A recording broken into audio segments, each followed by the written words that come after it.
Hello, I'm John. Welcome back. I've got a tag video for you today. It's the high school required reading tag created by Nicole at Noteworthy Fiction and Alex at Stay at Home Reader. And I was tagged by Pat at Book Chat with Pat and Gavin at Genre Books. So I actually didn't finish high school the regular way most people do. Like, I dropped out of high school in the second month of 11th grade. And there were all these things that came together in my life at once. I really couldn't handle it anymore, and it was the right thing for me to do at the time. I'm not ashamed of it. I've never regretted it. It was the right thing to do, and it may have saved my life, just to be completely honest with you. But I did miss those last 2 years of school pretty much, and so I missed out on 2 years of required reading, which I can't say I'm all that bothered by, to be honest. But we'll see how this goes.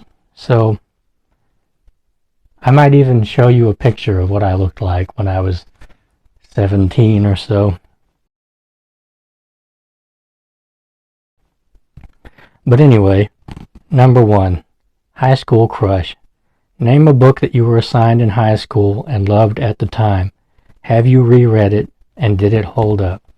So there were a couple of books I really liked, and they were both by Shakespeare, and it leads me to question why I haven't read more Shakespeare than I have.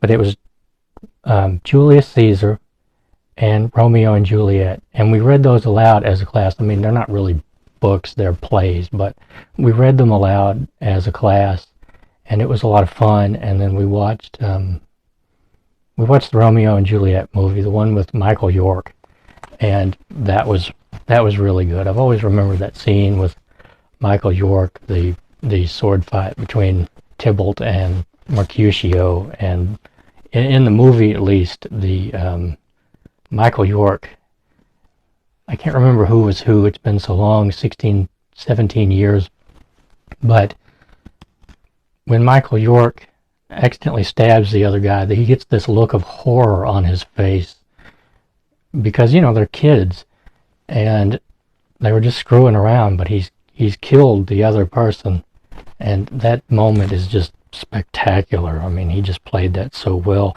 especially coming from like my stance, where Michael York was Basil Exposition in Austin Powers. Like, it was so weird to see him in that context, but I really enjoyed it, and I enjoyed reading that aloud.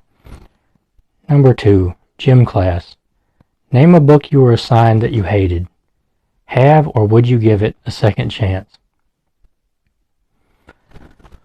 I don't remember reading a book that I hated in high school. So I'm going to kind of go back on this one. In 6th grade English, I had to read a book called Tuck Everlasting. And I didn't hate it, but it just wasn't what I was reading at the time. Like, I was reading Stephen King books, and I was trying to read like Clear and Present Danger by Tom Clancy, which I made it much further in that book than you would think for being 12 or 11 or however old I was. And I don't know. I just didn't get on with that. I don't even really remember what it was about. It was something to do with like some immortals. I don't know. I'm not really, it was like immortal set in like the 1800s, and I don't know, it fell completely flat for me for some reason. But I didn't hate it. So let's see, number 3, locker combo. Is there a book you remember having to read but can't actually remember? Yes. But the trouble is, I know that I read books all throughout my school days, and I don't remember most of them because I was doing my own reading. By the time I was in 4th grade, I had a 12th grade reading level, and I had a 12th grade comprehension level. So I was reading books that were far more advanced than the people around me, or the kids around me, and I took very little interest in the books that they were trying to teach us in school, because I could read through them in a day or two, and most of the time, I'm very picky about what I read. I prefer to read books that I have chosen and not books that are foisted on me. And I would have gladly read any book that I had chosen myself. But the books that I was made to read, I just usually didn't get on with. And so I've just forgotten them. I've read so many books in my life, I've just plain forgotten them. I know that's not a very good answer, but it is the truth. Number 4, CliffNotes. Was there a book you were supposed to read but didn't? So when I was in 11th grade, those 2 months of 11th grade that I made it through, we were assigned Boy's Life by Robert R. McCammon. And it sort of embodied for me all the things that I don't like in fiction. And I just didn't get on with it. Like I said, I had a really high reading comprehension level. So I didn't have like your traditional Disney sheltered upbringing. By the time I was very young, I knew about things that 5, 6, 7-year-old really shouldn't have any idea of. I'm not going to go very deep into that. Nothing that happened to me. It's just things that I saw in my environment. So I don't really get along well with like novels about kids, and I never have, because I don't ever remember being in that sort of kid-like state of ignorance and not knowing what's going on and questioning everything. I just kind of skipped that as much as was possible. And so coming-of-age novels have just never really resonated with me, except in a few cases, but I read them when I was older. So they handed me this book called Boy's Life by Robert R. McCammon, and I was going through all these hard things going on in my life at that point, and I just could not force myself to read it. I didn't have any interest whatsoever in what was going on in a young boy's life. And I've heard from people that is actually a really good book, including people that I was in that class with, and they say, yeah, you should read it because it's really good. But I also have read several of Robert R. McCammon's books, and he tends to be really hit or miss with me. And on some of his books, I really like parts of the book, but not the whole book. Like They Thirst or Swan Song. I really enjoyed parts of those books, but other parts I thought were just really awful, to be honest. Like the villain in They Thirst is like a teenager, and he's 300 years old, and he never learns anything for 300 years, something like that, 200 years. And so you have this teenager trying to take over Los Angeles, and it just fell completely flat. But I loved the rest of that book, the sandstorm, the vampires in Los Angeles. I really liked all of that. But so I just didn't read that. I have a copy in there, and I've been meaning to read it for 16 years, and I just never have. Number 5, electives. Did you read just for fun? What books were you reading outside of your assignments? So this is where my reading really was when I was young. It wasn't in school reading. I could blaze through school reading, and, I'm glad, because I just didn't have much interest in those books. So I was reading things like, after we read Romeo and Juliet and Julius Caesar, I read Richard III. And I love Richard III, and I have reread half of it. And I've been meaning to go back and read it again because I really enjoyed that. So I read Warfish by George Grider, which is a novel, or not a novel, it is a memoir of Grider's time as a senior officer on board USS Wahoo in the Pacific in World War II. I read a lot of Thomas Ligotti. I read a lot of Stephen King, Chuck Palahniuk. So I read Fight Club. I read Rant. I read Survivor, which for some reason I sometimes call Castaway. I don't anymore, thankfully, but when I was younger I used to call it Castaway, and I would get those two confused, just the titles, not the plots. That's a strange book. I read The Days of the French Revolution by Christopher Hibbert. I was really fascinated by the French Revolution. To this day, I'm fascinated by Maximilien Robespierre.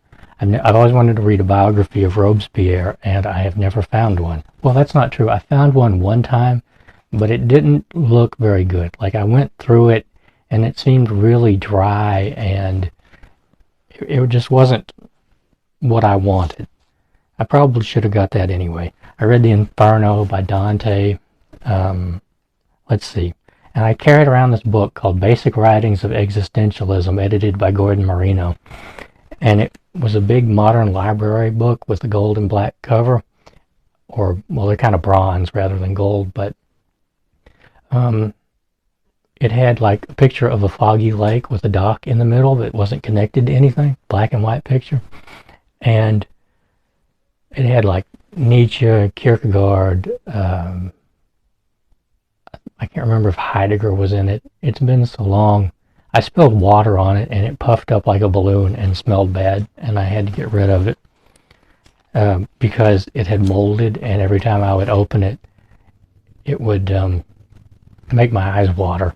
But I kept that for years after I messed it up. And I never did really read it, but I would go through it and read pages. It had Dostoevsky in it, I remember. I had a chance to get another copy of that, but it was different, and I didn't really want it. And I've read quite a few of those authors or philosophers now anyway, and so I never finished that one. Let's see. Number 6, Rebound. What book would you replace from the typical assigned reading list? Well, the trouble is that I don't really remember the assigned reading list. So I don't really have an answer for that one.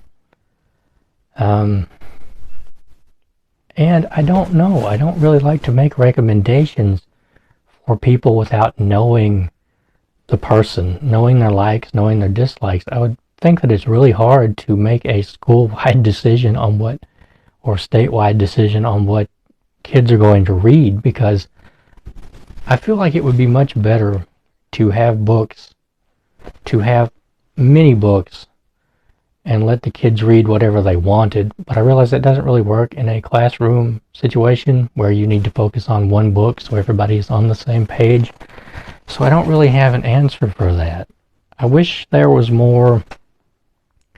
I will say that I think that there should be more action and adventure and more interesting things.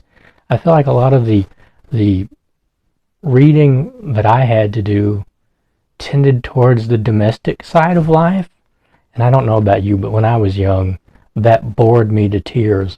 So I like things that I would prefer to have more books that are action, adventure, stuff like that. Maybe, I don't know, but that's just the way I feel about it. I feel like more kids would grow up reading if the books they had to read in school were more interesting. Okay, teacher's pet. What book got you excited about reading for class? So like I said, that would have been Romeo and Juliet and Julius Caesar by Shakespeare. Number 8, study hall. What was the most difficult book you read in high school? The one you spent the most time studying? For me personally, that would have been the Basic Writings of Existentialism by Gordon Marino, and The Days of the French Revolution by Christopher Hibbert. But I really didn't have, and I wasn't assigned the harder books for some reason. I remember just sitting here thinking, I know that at least one class was assigned The Fountainhead by Ayn Rand, and I wasn't. I got To Kill a Mockingbird instead. Or I may be mixing my years up there. We had to read To Kill a Mockingbird, which I did enjoy. It just wasn't really my cup of tea, but I did enjoy that book. And I think the other class had to read, oh good Lord, Lord of the Flies, which I read on my own because that was the book that I wanted to read myself. But I don't remember having to study any book, really. I was one of those kids who, I read textbooks for fun, and I really didn't have to study the books I read very much because I had a really ironclad memory, and I was just really, really smart and swift, and well, razor sharp in a way that I'm just not anymore. Um, uh, so those were the books that I studied on my own, not so much the books I had to study in class. Number 9, Nails on a Chalkboard. What was the book that made you groan when you found out you'd have to read it again? I don't think I had to reread any books. Yeah, I don't think I had to reread any books. So I didn't have to groan, but there are certain ones that if you handed them to me now, I would certainly groan. Number 10, extra credit. What book do you think should be added on to every high school reading list? Okay, so not only do I think it should be added on to every high school reading list, I think it should be mandatory. I think there should be mandatory readings and mandatory tests on it. It's The Demon Haunted World by Carl Sagan. It's about using critical thinking to identify scams and frauds and pseudoscience. And it's about teaching the reader to have a skeptical and critical outlook on things. Really good book. If you've never read it, I think everybody should have to read it. And I think it should be taught 9th grade, 10th grade, 11th grade, 12th grade. And I think every college in the nation should have to have their kids read The Demon Haunted World by Carl Sagan. Now it is, Sagan died years ago, so it's a little bit out of date, but that doesn't mean that the basic, the basic principles of the book are still solid. And just as I'm reading this, as I'm talking about this, another book comes to mind, which is Amusing Ourselves to Death by Dr. Neil Postman. I think that would be useful. It's out of date, of course. If I remember right, it was written in the early 80s. It focuses on television and how television is affecting our culture. And once again, it's outdated, but the principles still are solid, even if you switch them over to internet and smartphones and all of that, social media. The principles are sound, even if the material itself is outdated. And those books taught me to question things and to look before I leap. You know what I mean? They saved me a lot of trouble. And The Demon Haunted World can be a little bit crushing because it can take a little bit of the joy out of what if and the mystery of life, but it can save you from a lot of problems and going down false paths. So that is the last question. Number 11, BFFs. Tag some people you'd like to hear answers from. Okay, so I will do that down in the description box. I forgot to write anyone down here, and I'm not sure who's done this. So I enjoy doing these, even if perhaps my answers weren't really up to par. I hope you enjoyed watching it. Probably not, but I hope you did. And I want to thank Nicole at Noteworthy Fiction and Alex at Stay at Home Reader for creating this tag. And I want to thank Pat from Book Chat with Pat for tagging me, and Gavin at Genre Books for tagging me. And I want to thank you for watching, and I'll see you next time.